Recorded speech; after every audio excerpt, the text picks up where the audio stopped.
दुगदा कोल washery को 20 सितंबर को steel plant को सौंपने की हो रही तैयारी।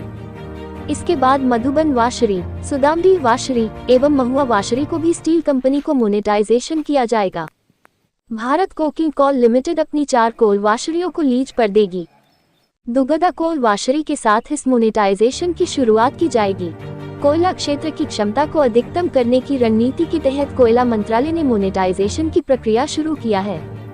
दुगदा कोल वाशरी को आगामी 20 सितंबर को निजी स्टील प्लांट को सौंपने की शुरुआत हो रही है। इसी क्रम में बीसीसीएल के सीएमडी समीरन दत्ता की अध्यक्षता में 21 सितंबर को कंपनी बोर्ड की बैठक में सुदामडीह वाशरी को लीज पर देने का प्रस्ताव पारित किया जा सकता है। उसके बाद टेंडर की प्रक्रिया शुरू की जाएगी। इन दोनों के बाद महुआ वाशरी एवं मधुबन कोल वाशरी के लिए मोनेटाइजेशन की प्रक्रिया शुरू की जाएगी।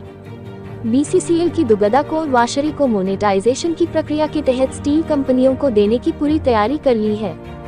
कोल इंडिया की योजना के अनुसार इन 4 पुरानी वाशरियों मधुबन, महुआ, दुगदा एवं सुदामडीह को इस्पात निर्माण कंपनियों को ही लीज पर दिया जाएगा। 4 चरणों में होने वाली बीसीसीएल की वाशरियों को मोनेटाइजेशन से कंपनी राजस्व मिलेगा, वहीं वाशरी डिवीजन को घाटे से उबारने में मदद मिलेगी। दुगदा कोल वाशरी को आगामी 20 सितंबर को निजी स्टील प्लांट को सौंपने की शुरुआत हो रही है। 20 सितंबर को ही दुगदा कोल वाशरी का टेंडर खुलेगा। मार्च माह में ही निजी कंपनियों ने दुगदा कोल वाशरी प्लांट के लीज के लिए टेंडर डाला था। बीसीसीएल वाशरी डिवीजन के महाप्रबंधक मो. सोहेल इकबाल ने जानकारी देते हुए बताया कि को वाशरी का मोनेटाइजेशन होने से कोल इंडिया को अच्छा मुनाफा होगा।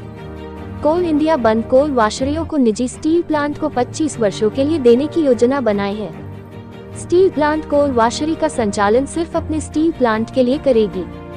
उनको खुले बाजार में वाश कोल बेचने का अधिकार नहीं होगा। दुगदा कोल वाशरी के परियोजना पदाधिकारी एस.के. शर्मा ने भी बताया कि वाशरी के मोनेटाइजेशन होने से बीसीसीएल को रेवेन्यू भी प्राप्त होगा। अभी दूसरे देशों से वाश कोल डॉलर में खरीदते हैं, अपने ही देश में वाश कोल उत्पादन करेंगे, जिससे दूसरे देशों की डॉलर की निर्भरता घटेगी। नई टेक्नोलॉजी आएगी, अगल बगल के रहने वालों को रोजी रोजगार मुहैया होगा, बाजार में भी चहल पहल बनी रहेगी। ये वाशरी को जो स्टील कंपनी लेंगे उन्हें अपने यहाँ ही सारा वाश कोयले को खर्च करनी है। मालूम हो कि दुगदा कोल वाशरी का स्थापना 1968 में की गई थी। इस कोल वाशरी की उत्पादन क्षमता 2 मिलियन टन सालाना है। पिछले 4 वर्षों से इस प्लांट से उत्पादन बंद है। हालांकि आवश्यक सेवाओं के लिए यहाँ करीब 150 वाशरी कर्मी कार्यरत है। बंद पड़ी दुगदा वाशरी को चालू हो जाने से यहाँ के लोगों को रोजगार के अवसर मिलेंगे, वहीं मन पड़ी दुगदा बाजार की रौनक बढ़ेगी। बोकारो दुगदा से संतोष सागर की रिपोर्ट। वाश कोल बाहर से दूसरे देशों से डॉलर में खरीदते हैं, हम लोग अपने ही देश में पैदा करेंगे तो डॉलर पर निर्भरता हमारी घटेगी। हम लोग की कंपनी बीसीसीएल को इसे रेवेन्यू मिलेगा। जो वाशरी बंद हो गया वो काफ़ी पुरानी वाशरी थी, तो नई टेक्नोलॉजी आएगी, अगल बगल के रहने वाले लोगों को रोजी और रोजगार मुहैया मिलेगा। इससे मार्केट में भी चाल पहल बनी रहेगी। सर, ये स्टील प्लांट को दिया जा रहा है क्या? ये सारा वाश कोल जो लेंगे उनको उन्हीं को अपने यहाँ खर्चा करना है। स्टील प्लांट सारा का सारा जाएगा। इसके अलावा एक पावर प्लांट भी यहाँ बैठाने की बात हो रही है, या हो सकती है भविष्य में पावर प्लांट बैठाया जाए।